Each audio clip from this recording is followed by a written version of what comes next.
G'day people, I'm Sharyn, welcome to my channel. Today I want to show you how to mirror image a design on an embroidery machine.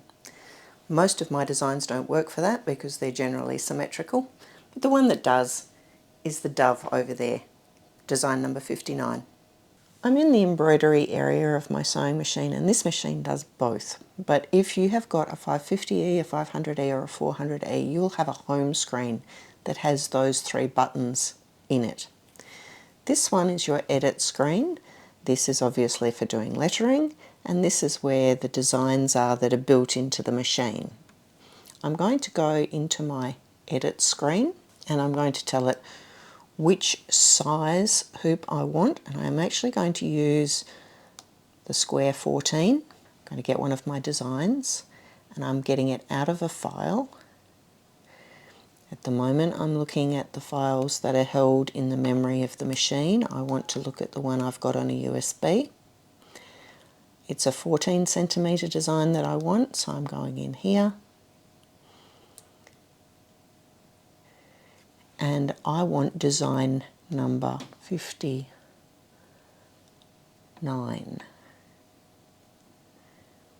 which is that one. Now, the dove, as you can see, is in there and it fits into that, but I want to be able to do one where I have two doves facing each other. So I want to flip this in the other direction. Whilst this machine will have slightly different places where it's got its functions, the function keys, the icons actually look the same. This one here, if I do that, it's going to flip it around that middle line. So it's going to flip it around a horizontal line. This one is going to flip it around a vertical line. So when I want to have my bird facing in the other direction, I go there. When I've got it ready, I can say, OK. It's making sure that I know which hoop I'm putting it in. And there is my design now, the opposite way out. You can see that design has two colours. The first colour, the blue, is for stitching down the additional wadding it needs in order for the dove to be trapuntoed and made bigger. If I want to move that and miss the blue bit, so just make the whole thing flat, I can come down here and go straight to part 2 of this design. The blue then won't stitch out. I go back up here because I want the blue. I want to do the trapunto. There it is again. It's still there. It's just that I was skipping it. In fact, at the moment I'm on stitch 0 out of 2,600 stitches. If I make myself go down here, that blue bit must have been 153 stitches because it's going to start on stitch 154. Now the other thing you can see here on the screen, I've got these arrows. If the design was smaller than the hoop, then those arrows could be moved or used to move the design around in the hoop. There is a crosshair in the middle. If I touch that, I've now got a little marker that's showing me this is where the needle is in relation to this design right at the moment. I can move forward and backward through the stitches. So the first stitch it's going to do is actually over here, and as I go through, this is where the stitches are going to go. So you can go forward and backward through a design so that if something hasn't stitched out properly, you can go back to where it was, or move in terms of entire colours. My backing fabric is in the hoop right side down. I add a piece of wadding, and this is a very lightweight cotton wadding.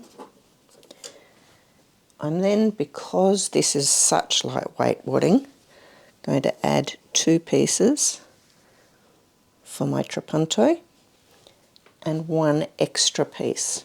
As I say, it's a very lightweight wadding. And I'm now going to stitch out the first colour in the design.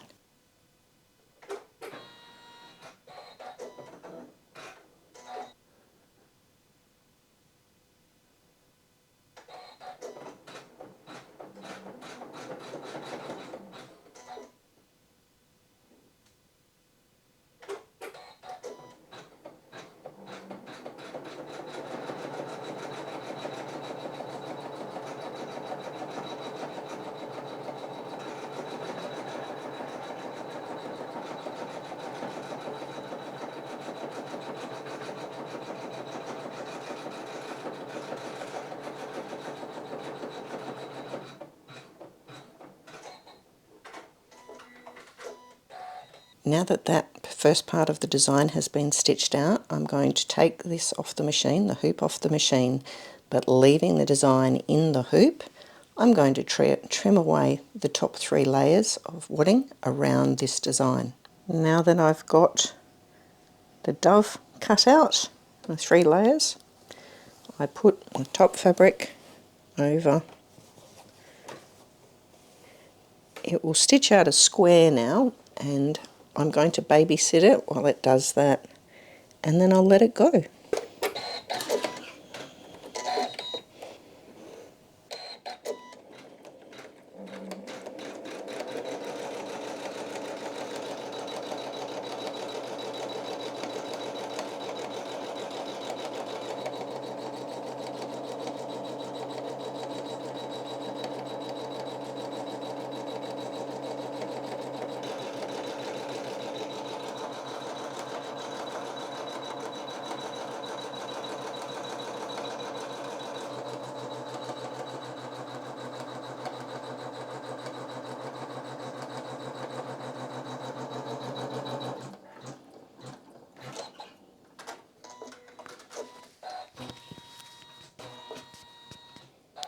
Now that the machine has stitched out the square around the edge, I can just let it go.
So there's my bird looking in the opposite direction. Lots of things you can have fun with this. You can turn pictures that are in the built-in designs in your sewing machine in opposite directions as well. Maybe have things looking at each other that were otherwise all facing in the same direction. There are really lots of things you can play with in the edit screen of your machine, and I'll have more of them to show you in the future. See you next time.